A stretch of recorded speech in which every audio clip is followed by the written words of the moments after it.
Lucas at si Dilwin Kit Jimena. Serving the Republic of the Philippines for more than 75 years. Ito po ang Presidential Broadcast Service. Ang Pilipinas ngayon! Narito na ang pinakamainit na mga balita na nakalap sa bawat sulok ng bansa. Ihahatid sa bawat Pilipino saan man kayo sa mundo. Ang Pilipinas ngayon! Pakinggan ang bawat kaganapan sa bawat lalawigan. Ito ang Pilipinas ngayon!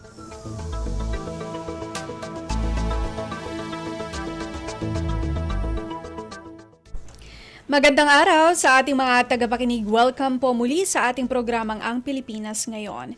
Napapakinggan po ninyo saan mang bahagi ng mundo sa pamamagitan ng ating himpilang Radyo Pilipinas World Service ng Presidential Broadcast Service. Napapakinggan po tayo sa mga sumusunod na shortwave frequency sa 9.960 MHz, 12.120 MHz, 15.190 MHz, sa ating PBSradio.ph website at sa ating official Facebook page, Radyo Pilipinas World Service. Ito po si Bea Gaza, samahan po ninyo ako sa kabuuan ng ating programa ngayong araw. Kapapalooban pa rin po ng mga mahahalagang balita mula dito sa ating bansa kasama ng mga segmentong showbiz, business, sports at ang mga ulat mula sa iba't ibang rehiyon ng Pilipinas. Ang tabayanan po at sa inyo na sa ilang sandali ang kabuuan ng ating programang Ang Pilipinas Ngayon. Mga kaganapan sa Kamaynilaan at mga kalapit na lalawigan dito sa Ang Pilipinas Ngayon.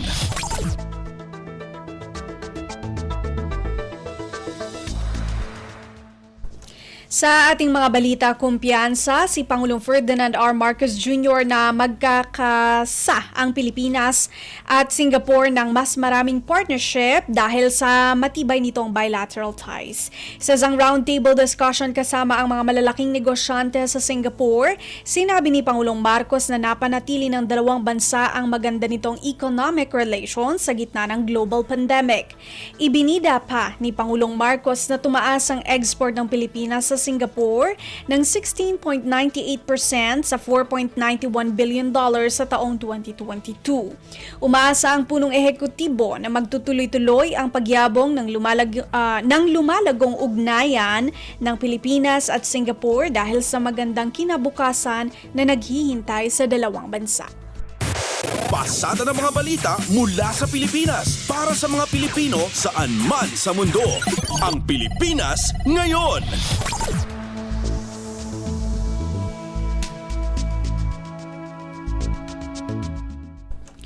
Malalaking oportunidad naghihintay para sa Singaporean businessman kung sakaling mamumuhunan sila sa Pilipinas. Si Raquel Bayan sa balita.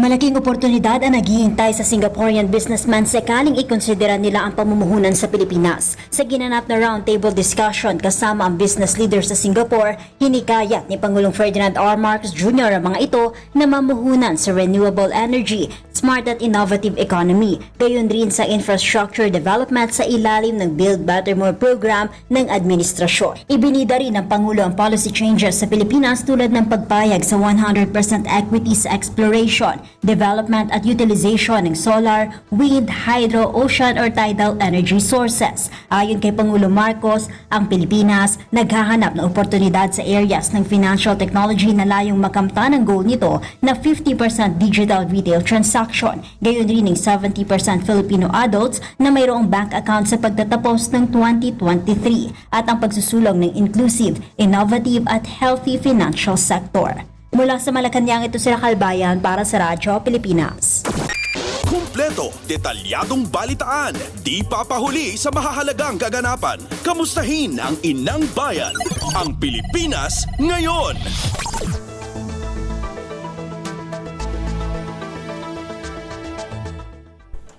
Mga negosyante sa United Arab Emirates nagpahayag ng interes na mamuhunan sa bansa ayon sa Department of Finance o DOF. Si Melanie Valdos Reyes sa report. Ilang mga investors sa United Arab Emirates ang nagpahayag ng kanilang interes na mamuhunan sa Pilipinas.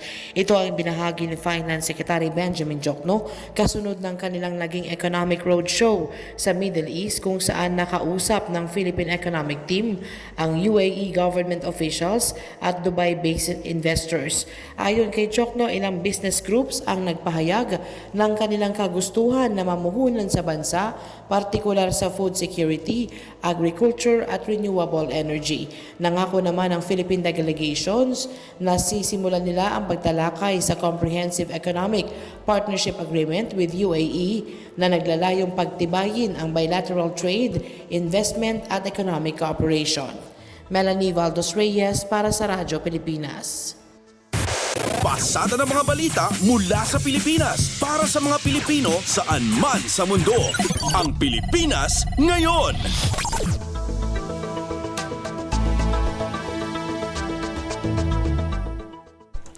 Pagpapatupad ng mga polisiya, programa at proyekto na may kinalaman sa pagpapalago ng infrastruktura, isinusulong ng National Economic and Development Authority o NEDA. Balita mula kay J. Mark Dagala. Naglatag ng kanilang rekomendasyon ng National Economic and Development Authority o NEDA kay Pangulong Ferdinand R. Marcos Jr. Ito'y para sa pagpapatupad ng mga polisiya, programa at proyekto na may kinalaman sa pagpapalago ng infrastruktura. Inihag ito ni NEDA Secretary Arsenio Balisacan ng pulungin ito bilang chairman ang Infrastructure Committee o Infracom kahapon. Dito tinalakay ang iba't ibang mga panukalang proyekto na may kaugnayan sa tinatawag namang infrastructure development. Una nang binigyan diin ni Balisacan ang mahalaga pagde-develop sa infrastruktura ng bansa lalo pat pinalalago ng pamahalaan ang ekonomiya mula nang tumama ang pandemya. Magugunitang inaprubahan ng NEDA ang tatlong flagship infrastructure projects ng pamahalaan sa ilalim ng Administrasyon Marcos Jr. Salid na rin sa binuong Philippine Development Plan 2023-2028. J. Mark Tagala, Radyo Pilipinas. Kumpleto, detalyadong balitaan, di papahuli sa mahahalagang kaganapan. Kamustahin ang inang bayan, ang Pilipinas ngayon.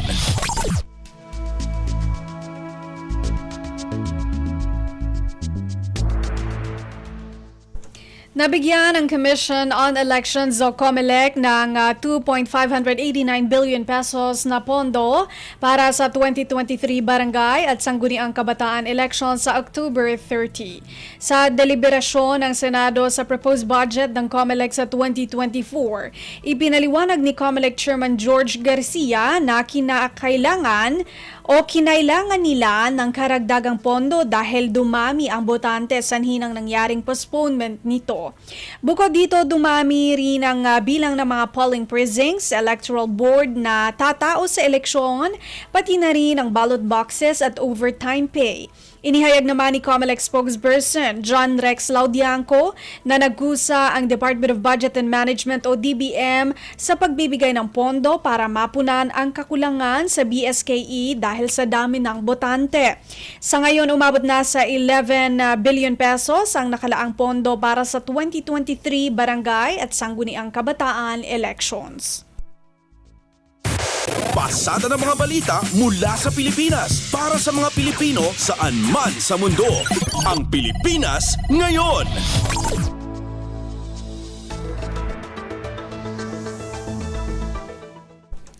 Positibo si Agri-Party List Representative Wilbert Lee na magagawa ng paraan ng Pangulong Ferdinand R. Marcos Jr. na maresolba ang problema ngayon ng bansa sa supply ng bigas. Ito ang tugon ng mambabatas sa report ng United States Department of Agriculture o USDA na ang Pilipinas ang bagong top rice importer sa mundo. Anya, nakakalungkot man ngunit ito ang realidad na nagkukulang ang produksyon ng bigas ng bansa kaya't kailangang mag-angkat. Dagdag pa nito, dapat talagang matutukan ang pagpapalakas sa lokal na produksyon ng bigas upang mahinto na ang pagdepende natin sa importasyon. Tiwala naman si Lee na may mga inilatag ng tugon dito si Pangulong Marcos, lalo't prioridad nito ang sektor ng agrikultura. Ang pagtaya ng USDA na mag-aangkat ang Pilipinas ng pinakamalaking volume ng bigas na nasa 3.8 metric tons sa trade year 2023 hanggang 2024. Kumpleto, detalyadong balitaan, di papahuli sa mahahalagang kaganapan. Kamustahin ang inang bayan, ang Pilipinas ngayon.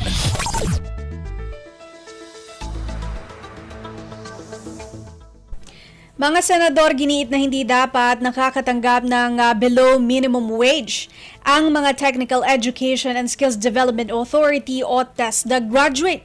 Narito si Nympha Asuncion.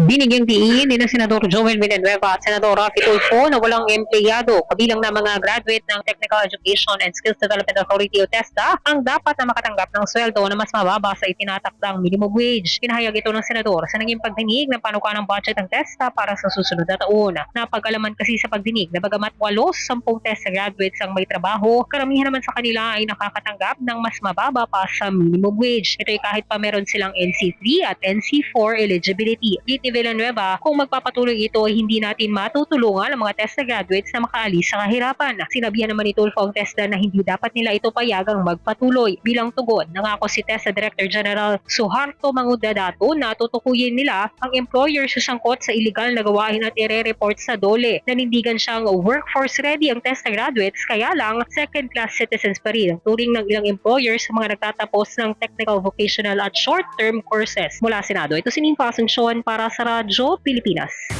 Pasada ng mga balita mula sa Pilipinas para sa mga Pilipino saan man sa mundo.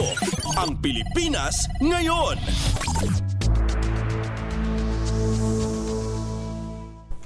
Bersyon ng Senado ng panukalang Caregivers Welfare Act hinatigan ng Kamara. Mag-uulat si Kathleen Forbes. Kinatigan ng Kamara ang Senate Bill 2019 bilang amyenda sa House Bill 227 o panukalang Caregivers Welfare Act. Nilalayo ng panukala na protektahan ang kapakanan ng mga caregivers sa bansa. Bahagi nito ang pagtiyak na mayroong kontrata sa pagitan ng caregiver at employer bago magsimula ang pagtatrabaho. Dapat ay nakasaad din dito sa kontrata ang mga trabaho ng caregiver, oras ng pagtatrabaho, sahod, kaltas, overtime pay, rest day, leave at iba pa pang mapagkakasunduan na atasan naman ng Department of Labor and Employment, katuwang ang National Tripartite Industrial Peace Council para sa pagbuo ng Model Employment Contract na makikita sa website ng dalawang ahensya at maaring kunin ng walang bayad. Kabilang naman sa maaring hingin na requirement ng employer para sa pagpasok ng caregiver, ang National Certification ng TESDA, Caregivers Training Certificate mula TESDA, Medical Certificate o Health Certificate,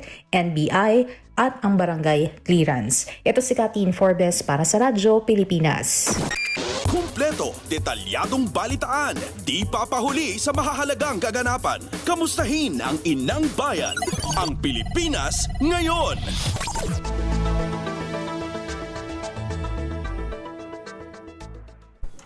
Department of Health o DOH nagpaliwanag sa umano'y 7.43 billion pesos na halaga ng nasayang na gamot. Magbabalita si Michael Rogas. Binigyang linaw ng Department of Health o DOH ang isyo sa umano'y 7.43 billion pesos na halaga ng gamot at iba pang kagamitan na nag-expire lamang o nasayang noong nakaraang taon. Ayon sa DOH, 0.03% lamang sa kabuang bilang ng mga gamot ang expired at 1.16% naman sa near expiry. Mas pinagtutuunan daw kasi ng pansin ng DOH ang proper disposal ng mga napanis na gamot sa halip na ang mismo expiration nito dahil ang mga ospital at pasilidad ang makapagbibigay ng katwiran kaugnay sa kung bakit at paano nasayang ang naturang mga gamot.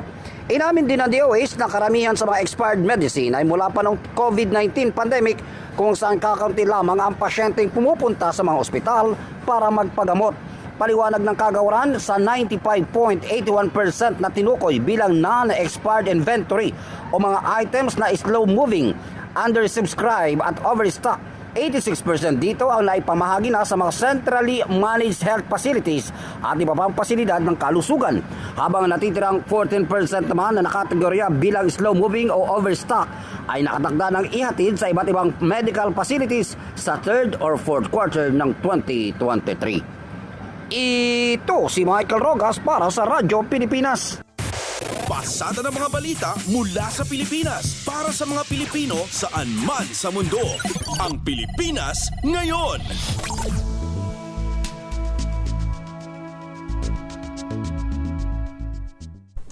Department of Environment and Natural Resources o DENR, pangungunahan ng International Coastal Cleanup sa Bataan at NCR sa September 16. May report si Marian Bastasa. Naghahanda na ang Department of Environment and Natural Resources o DENR para sa pakikiisa nito sa 2023 International Coastal Cleanup na gaganapin sa Sabado, September 16.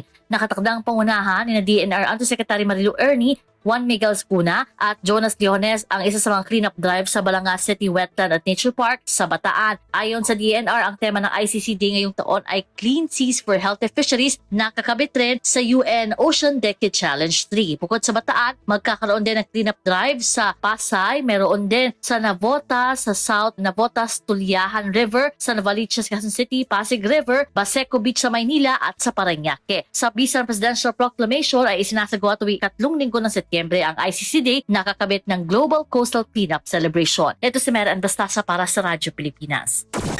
Kumpleto, detalyadong balitaan, di papahuli sa mahahalagang kaganapan. Kamustahin ang inang bayan, ang Pilipinas ngayon.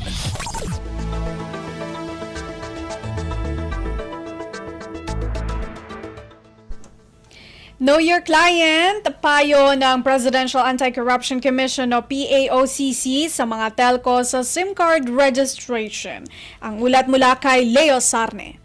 Pinuna ng Presidential Anti-Organized Crime Commission ang kapalpakan ng mga telecom companies sa pagpaparehistro ng SIM card bilang dahilan ng patuloy na paglaganap ng scamming. Sa pulong balitaan sa Kamkrame, binunyag ni Presidential Anti-Organized Crime Commission Undersecretary Gilbert Cruz ang kakulangan ng security features ng mga telco sa SIM card registration matapos na madiskubre ang mga SIM card na ginamit sa panloloko. Sa isinagawang live demonstration, nakapagparehistro ng SIM card ang cartoon character na si Bart Simpson na tinanggap ng telco ang picture at impormasyon. Maliban dito, nakapag-fill up din ng personal na impormasyon sa website ng telco kahit puro letra lang tulad ng XYZ ang gamitin. Dahil dito, ipinanukala ni Cruz ang person-to-person evaluation sa mga cellphone user na magpaparehistro ng SIM at pinayuhan ng mga telco na mahigpit na ipatupad ang KYC o Know Your Client. Mula sa PNP, ito si Leo Sarne para sa Radyo Pilipinas.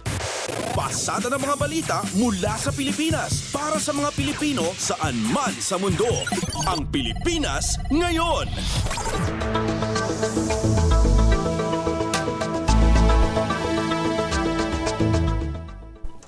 Mas marami pang bansa ang nagpakita ng intensyon para sa Joint Patrol sa West Philippine Sea o WPS. Ayon kay Armed Forces of the Philippines Chief General Romeo Bronner Jr., nakikipag-ugnayan na sila sa ibang bansa na nais sumali sa joint sail. Sinabi ni Bronner na isa itong magandang indikasyon para sa Pilipinas na may mga bansang handang isulong ang rules-based international order at matiyak ang seguridad sa Indo-Pacific region. Samantala, sinabi naman ni Defense Secretary Gilberto Chodoro Jr. na mahalaga na may mga kaalyansang bansa ang Pilipinas sa paggiit ng soberanya nito sa WPS. Sinabi ng Defense Secretary na laban ng Pilipinas na ipakita sa buong mundo ang pagsusulong natin sa ating karapatan. Kumpleto, detalyadong balitaan, di papahuli sa mahahalagang kaganapan. Kamustahin ang inang bayan, ang Pilipinas ngayon.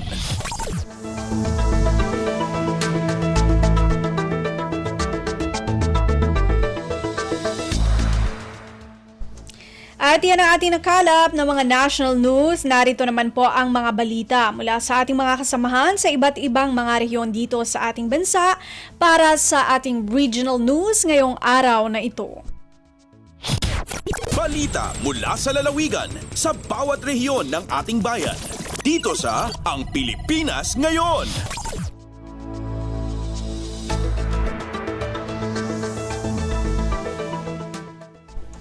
Idineklara ng Palasyo ng Malacanang ang ika-15 ng buwan ng Setyembre bilang Special Non-Working Day sa Bontoc Mountain Province. Si Donna Kawis Balyo mula sa RP Bontoc sa balita.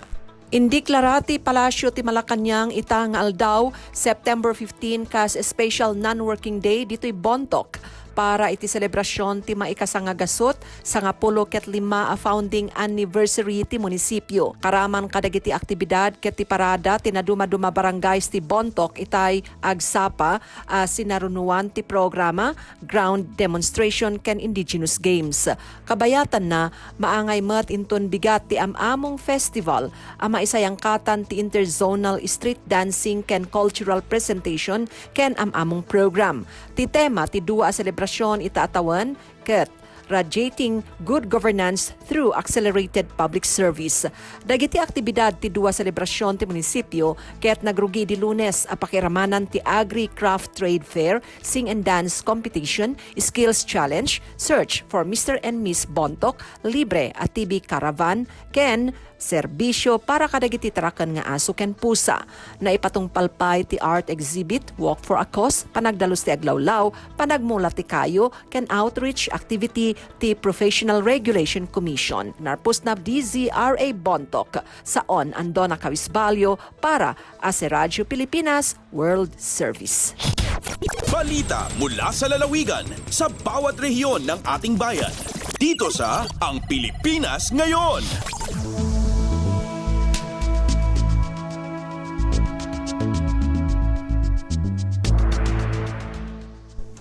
Maraming salamat, Donna Kawisbalyo. 31 aplikante mula sa probinsya ng Kalinga ang pumasa sa kakatapos na recruitment process ng Bureau of Fire Protection. Ang detalye mula kay Amelia Bumatnong ng RP Tabuk. 31 iti 93 nga aplikante iti Kalinga iti pimasa iti kalkalpas a recruitment process iti Bureau of Fire Protection. Dahito iti naamuan kini Bureau of Fire Protection Kalinga Information Officer Lizelle Bali. Sigun kini Bali, dagiti pimasa itata batch a naggapu iti Kalinga iti may sa akaadwan no ikumpara iti daduma a probinsya ken kadagiti naglabas a recruitment process. Nalpas iti oath-taking dagito iti September 1 ken sumaruno iti orientation ken briefing itatamot lang a bulan kasakbayan iti training da. Kabayatan na, mainaig iti recruitment, inyunay-unay ti ahensya nga haan nga agpayso iti bagbaga iti daduma a tao, panggap iti bribery wano panagbayad iti dakkel agatad, tapno makastruk iti maysang aplikante, wano maipromote iti maysang opisyal. Mainaig daytoy, mabalin nga ag-report iti reklamo wano complaints babaan iti email ejidd.dii@bfp.gov.ph. Manipo ditoy DZRK Tabuk City, Amelia Bumatnong para iti Radyo Pilipinas World Service. Balita mula sa lalawigan sa bawat rehiyon ng ating bayan. Dito sa Ang Pilipinas Ngayon.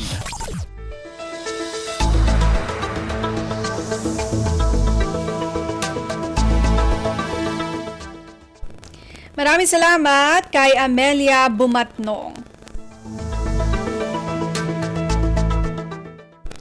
Mahigit 700,000 minimum wage earners sa Calabarzon makikinabang sa dagdag sahod bago matapos ang Setyembre. Narito si Mara Grezula ng RP Lucena.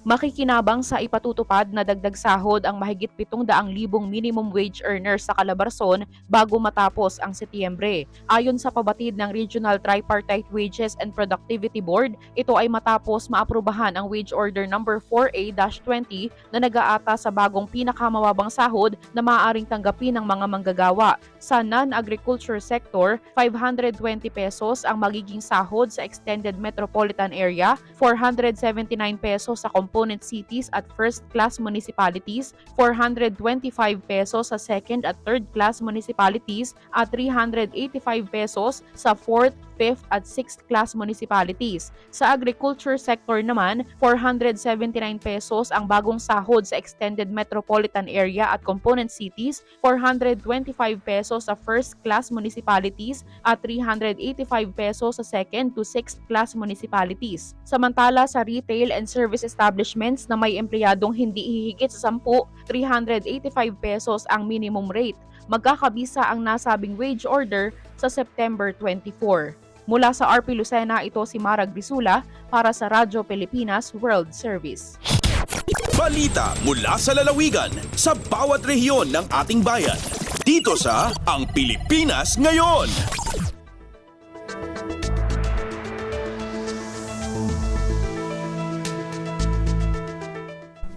Maraming salamat kay Mara Grezula.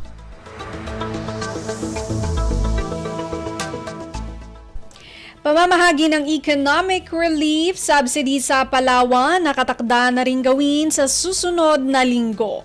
Mula RP Palawan mag-uulat si Miriam Basig. Simpandan ang Sustainable Livelihood Program ang DSWD Palawan para sa pagpantaw ang Economic Relief Subsidy bilang pagsunod iyang Executive Order No. 39 ni Presidente Ferdinand Marcos Jr. Sigon kay Gina Bacosa, Provincial Coordinator ang DSWD Sustainable Livelihood Program, naresibean na rin kapon ang lista ng mga naapektuhan sa Palawan nga agabot lamang sa 28. Ang asambit nga numero sandang lagi ang agdason sa kasuguan ni ang Presidente nga ipapabaka lamang sa 41 pesos ang regular meal rice, 45 sa well meal rice. Base sa listahan na naresibe ang DSWD SLP, alin sa rekomendar ang DTI Palawan, 5 ka mga rice retailers ang mag-resibe 15 karibo sa Puerto Princesa City. 4 sa munisipyo ang Borlan, 11 sa Nara, tag sa kabilog sa munisipyo ang Brooks Point, Quezon, Igtaytay, 3 sa Rojas, Igdarwa sa San Vicente, nga pare-parewang kareresibe ang asambet nga kantidad. Sa baritang impaabot, ibinibini Bacosa sa Radyo Pilipinas Palawan, ang ing tatarget nga bayadan sa ingkok kong benepisyo nga subsidiya ay sa adlaw ang Merkules, September 20, 2023. Sa nabaldang impormasyon alin sa DTI Palawan, posibleng magkatiner sa pangarawang bat sa pagpantaw economic relief subsidy. Tulad datuman, akadepende pa sa maarampangan ang mga ahensyang aga-implementar ang Executive Order No. 39 ang Presidente. Agalin sa Puerto Princesa, Palawan, ako si Miriam Tejada Basig para sa Radyo Pilipinas World Service. Balita mula sa lalawigan sa bawat rehiyon ng ating bayan. Dito sa Ang Pilipinas Ngayon.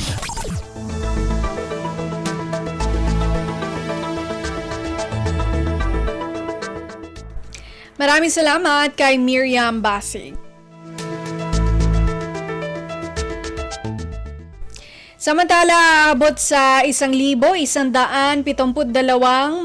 mga individual ang naging benepisyaryo sa isinagawang tupad payout sa munisipyo ng Allen, Northern Samar.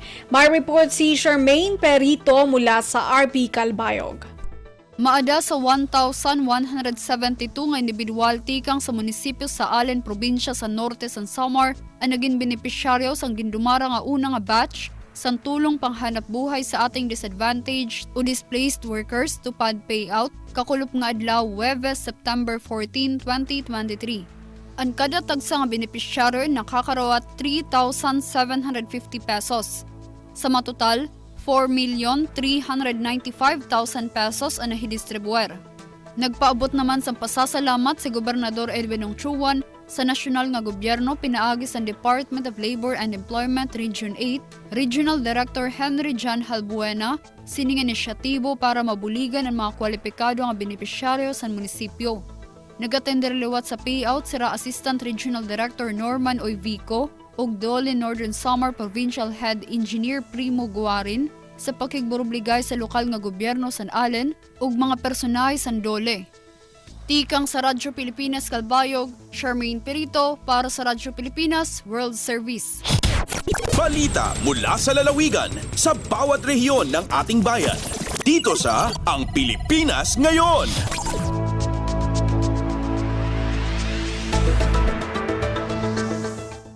Maraming salamat kay Charmaine Perito.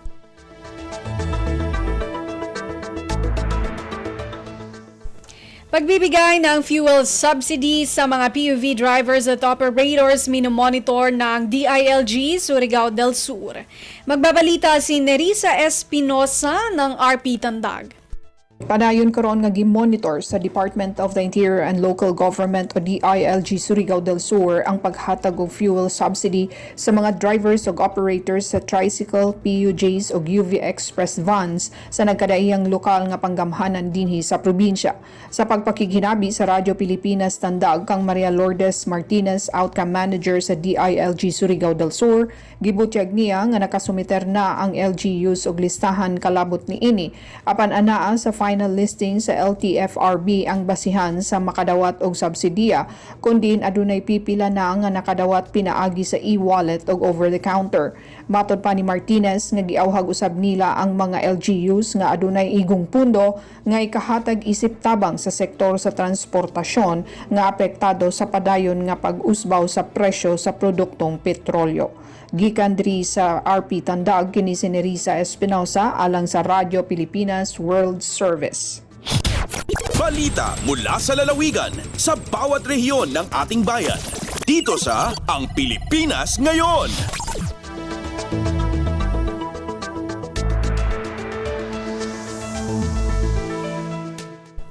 Maraming salamat kay Nerissa Espinosa.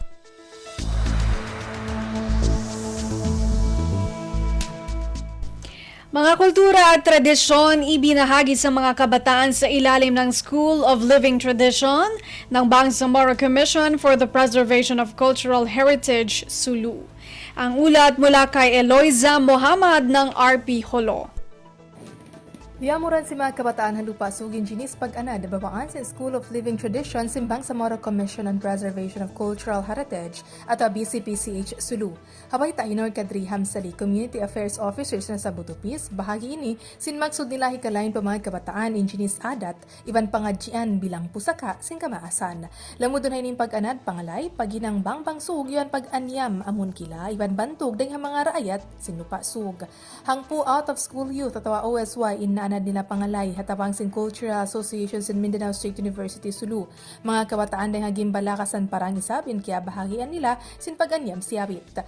Giyukoon maon pa yan yung pagsuda parjanjian na to a Memorandum of Agreement antara sin MSU Sulu yan BCPCH hasupaya tanto tuy-tuyin pagparagbos sinasabot pakaradyaan. Dahil ha RP Hulo, Eloisa Muhammad para Radyo Pilipinas World Service. Balita mula sa lalawigan sa bawat rehiyon ng ating bayan. Dito sa Ang Pilipinas Ngayon.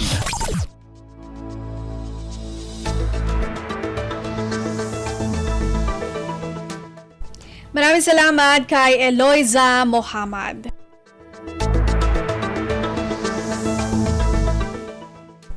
At narinig po ninyo ang kabuuan ng mga balita mula po sa iba't ibang lalawigan dito sa Pilipinas sa pamamagitan po ng ating regional news.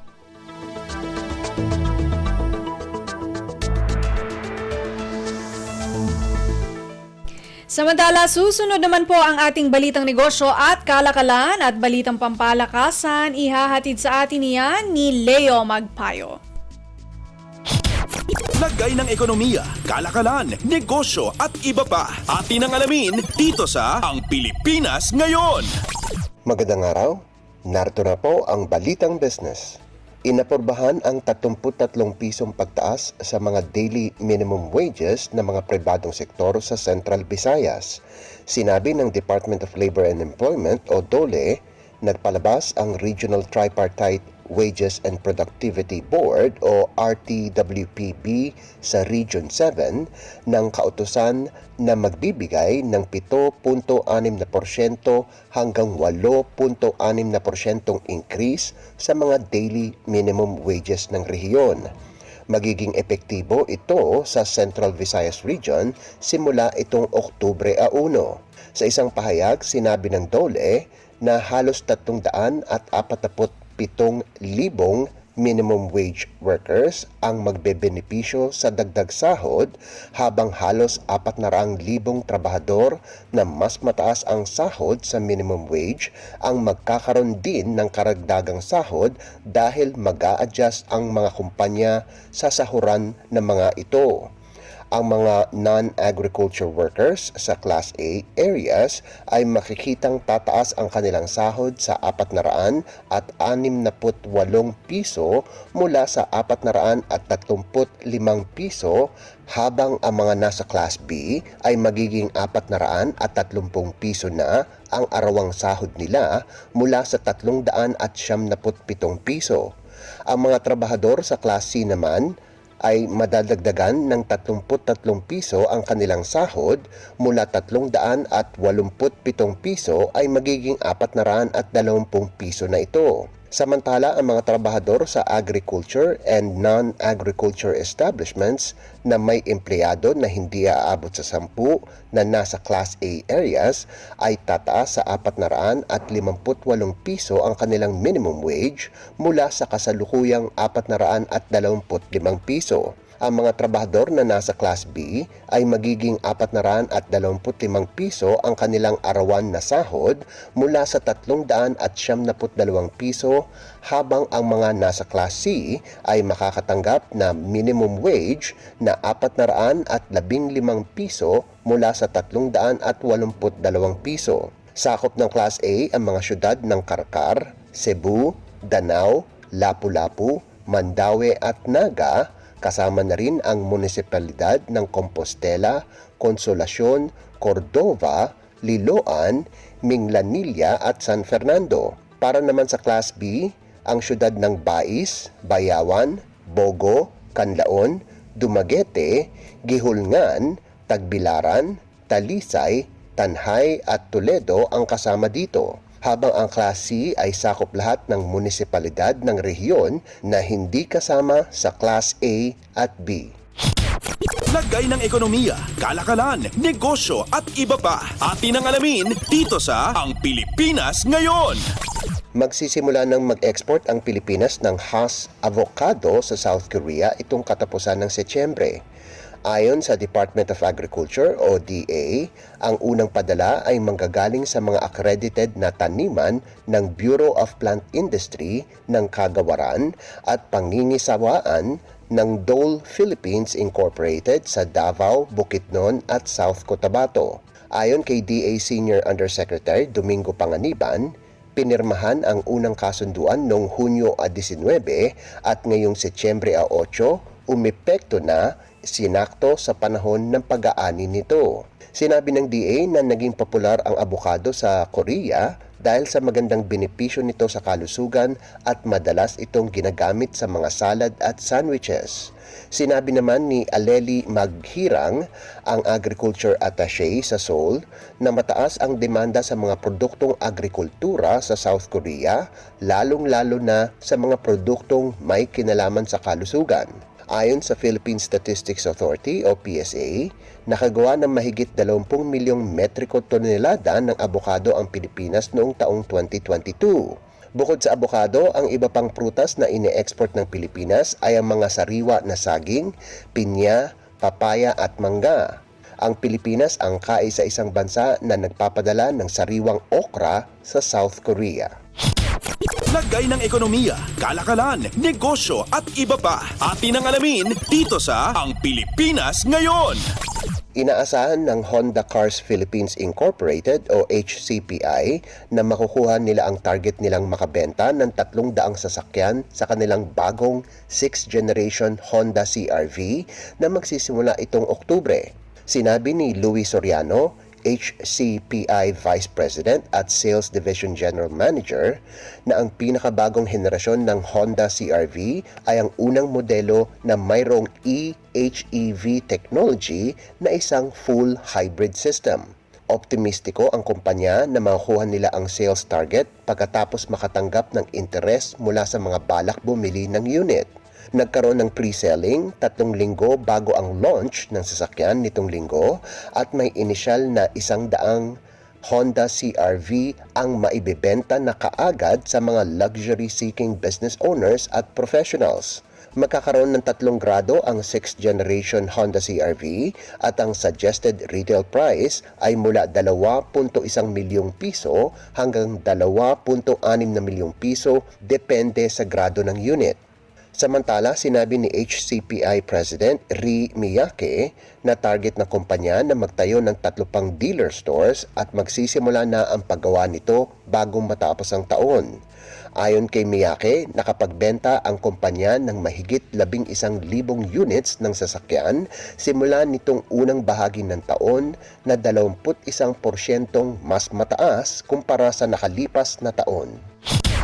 Lagay ng ekonomiya, kalakalan, negosyo at iba pa. Atin ang alamin dito sa Ang Pilipinas Ngayon. At para naman sa sports balita, update Updates at pinakahuling mga usapin sa mundo ng palakasan. Atin ang pakinggan dito sa Ang Pilipinas Ngayon. Matapos ang matagumpay na sabayang ensayo ng Gilas Pilipinas Men at Women Huwebes ng gabi sa PhilSports Arena, inanunsyo ni Coach Tim Cone na muli nilang bubuksan sa publiko ang tune-up game ng men's basketball team sa susunod na linggo. Haharapin ng Gilas Men ang Changwon LG Sakers mula sa Korean Basketball League bilang preparasyon para sa nalalapit na 19th Asian Games sa Hangzhou, China. Inaasahan ni Cone na mapupuno ang venue at ipakita ng mga Pinoy ang kanilang suporta sa pambansang koponan. Sa ginanap na joint practice, Huwebes ng gabi, binigyang pagkakataon ang mga fans na makalapit at makipag-selfie sa mga players kasunod ng isinagawang drills ng dalawang national teams. Mataas ang motibasyon ni Cone kahit na marami pang adjustment ang koponan isang linggo bago sumabak sa Asian Games. Target ng Gilas Pilipinas Men na higitan ang ikalimang pwesto nito noong 2018 Asian Games sa Indonesia. Ang balitang ito ay mula sa RP2 Sports 918 kHz. Updates at pinakahuling mga usapin sa mundo ng palakasan. Atin ang pakinggan dito sa Ang Pilipinas Ngayon. Tinalo ng Philippine Ascals ang Afghanistan 2-1 sa isang friendly game na ginanap sa Rizal Memorial Stadium. Unang nakapagtala ng goal ang Afghanistan at makailang minuto ay naitabla ni Jens Rasmussen ng Ascals sa 1-1.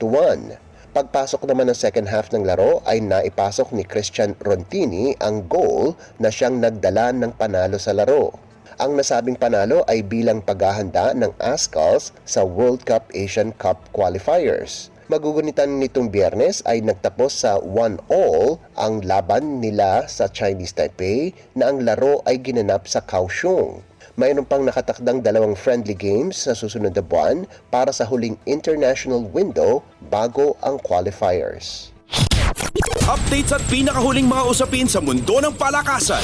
Atin ang pakinggan dito sa Ang Pilipinas Ngayon. Paborito uli ang reigning champion National University sa inaabangang Season 2 ng Shakey's Super League o SSL Collegiate Preseason Championship simula itong Sabado na gaganapin sa PhilOil Eco Oil Center sa San Juan. Bida ang Lady Bulldogs sa 16-team SSL kasama ang iba pang koponan mula sa UAAP at NCAA sa pinakamalaking torneo ng Shakey's at Athletic Events and Sports Management Incorporated o ACES matapos ang National Invitationals at Girls Volleyball Invitational League. Wagi ang NU noong Season 1 bilang inaugural champion matapos walisin ang buong torneo sa pangunguna ni na Most Valuable Player Alyssa Solomon at Micaela Bilen na siya namang Rookie MVP sa UAAP. Makakasama ng NU sa Pool A ang San Sebastian Recoletos, Jose Rizal University at University of the East na babanderahan ni Super Rookie at Shakey's GVIL MVP Casey Dongalio. Swak naman sa Pool B ang SSL National Invitationals runner-up na Adamson kasama ang Arellano, Lyceum at San Beda University habang nasa Pool C ang reigning NCAA champion College of St. Benilde, University of Santo Tomas, Colegio de San Juan de Letran at University of Perpetual Help System Delta. Sa Pool D ay makakasama ang Ateneo, FEU, Mapua at Emilio Aguinaldo College upang kompletuhin ang 16-team Season 2. Tanging ang UAAP champion LaSalle at University of the Philippines ang wala sa SSL ngayon matapos sumali noong nakaraang taon sa makasaysayang SSL Season 1, tampok ang lahat ng 10 teams sa NCAA at 8 koponan sa UAAP. Updates at pinakahuling mga usapin sa mundo ng palakasan. Atin ang pakinggan dito sa Ang Pilipinas Ngayon. At yan ang pinakahuling balita sa larangan ng palakasan. Para sa Radyo Pilipinas World Service, ito po si Leo Magpayo. Magandang araw. Updates at pinakahuling mga usapin sa mundo ng palakasan. Atin ang pakinggan dito sa Ang Pilipinas Ngayon.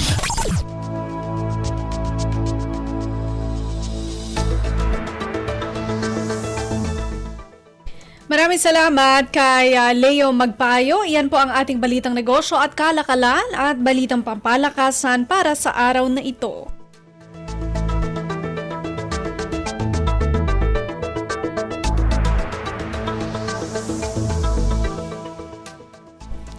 Ngayon naman dumako tayo sa showbiz balita. Alamin natin ang mga chismis mula sa mundo ng showbiz sa pamamagitan po ng ating kasamang si Steph Vicente. Ang latest, ang hottest sa showbiz and entertainment. Heto na sa Ang Pilipinas Ngayon.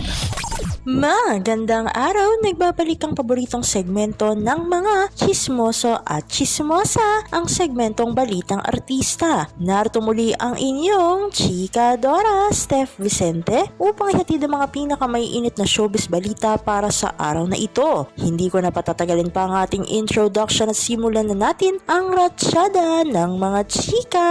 Isiniwalat ni sex bomb IZ Trazona Aragon ang kanyang saloobin sa pagdadrag ng anak na si Andre Trazona aka Sofia noong September 11, 2023, Lunes sa social media platform na Facebook. Bahagi ng hanash ni IZ, quote and unquote, "So if my children, the 4 of them, will do something that is against the faith that I have in Christ, that I will disagree. I point them to Jesus because with that, I will be secured with their future. The best I know I can give to my children more than richness, fame, and all. Putting my hope on what Jesus did on the cross for me paid the consequence of my sin instead of me paying it. Sin will bring me to eternal death, hell.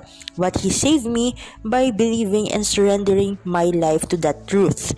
Sino ba naman magulang ang gustong mapahamak ang anak when all your motive is to save them sa mas masakit na pwede nilang maranasan, ang buhay na wala si Kristo? Noong September 13, Miyerkules ng gabi ay nakisawsaw na nga sa issue ang comedian, talent manager at YouTube vlogger na si OG Diaz.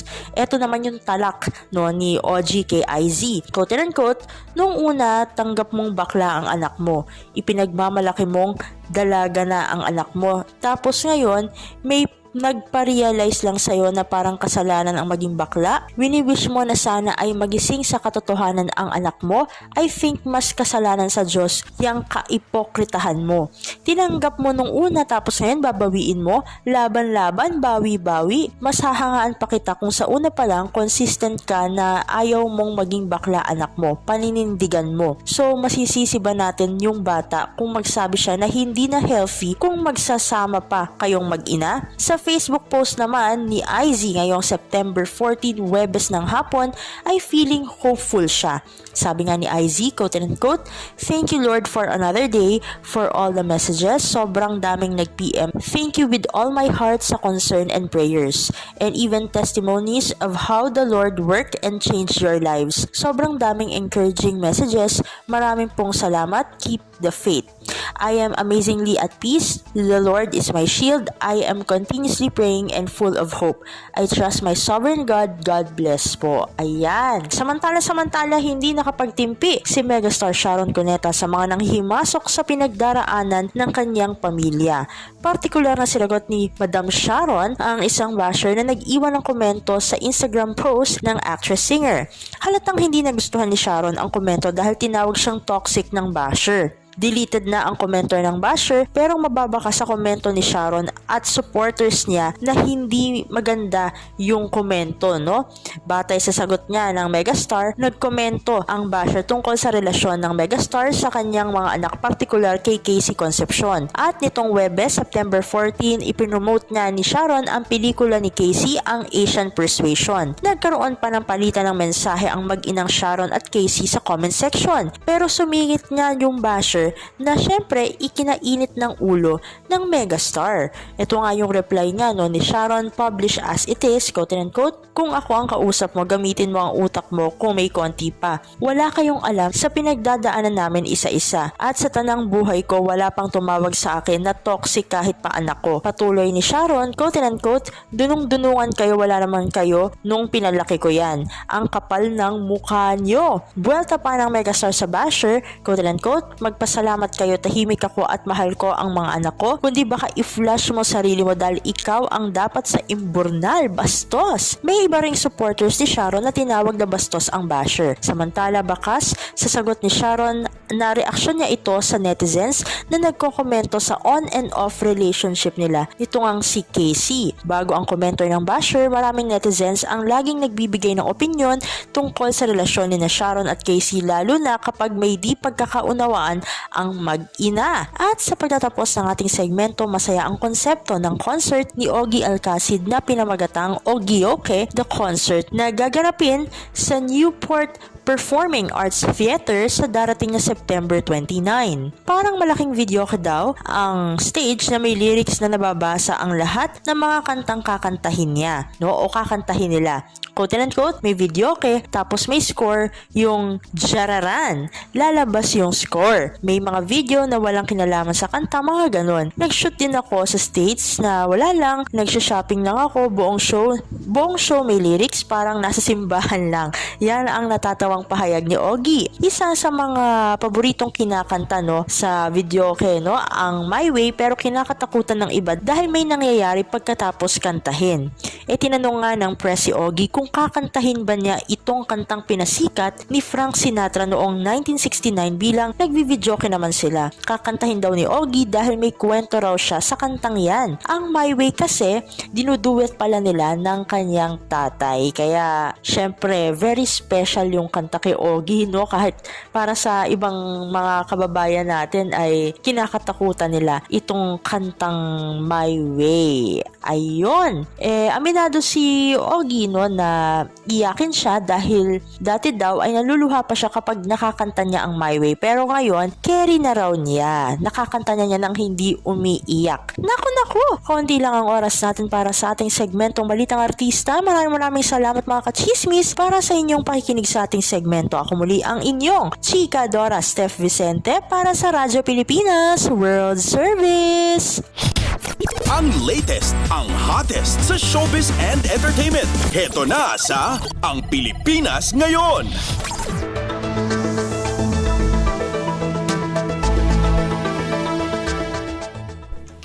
Maraming salamat kay Steph Vicente. Yan po ang ating showbiz balita.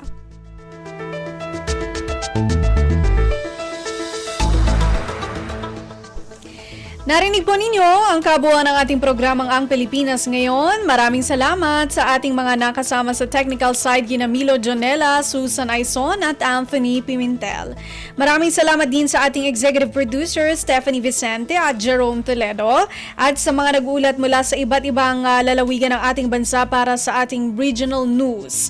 Maraming salamat kay Leo Magpayo na naghatid sa atin ng ating balitang negosyo at kalakalan at balitang pampalakasan. At kay Jerome Toledo para sa ating executive producer din. Kay Erwin Peñano na nakagapay sa atin at maraming salamat din sa ating station manager na si Mr. Ray Sampang.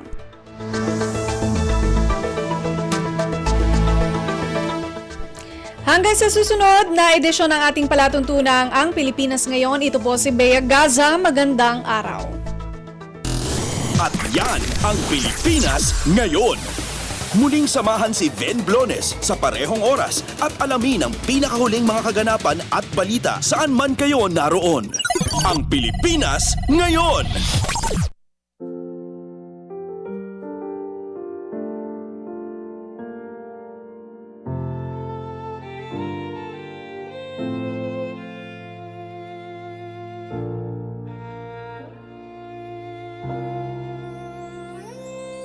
Ang tanging may pamamaan ako'y edukasyong Pilipino. Tinuturong galing at talino para maabot ang pangarap mo. Ang tanging handog ko sa'yo'y edukasyong Pilipino. Diskarteng mula sa puso, mamamanghap ang mundo. Matatag na mga guro, matatag sa mga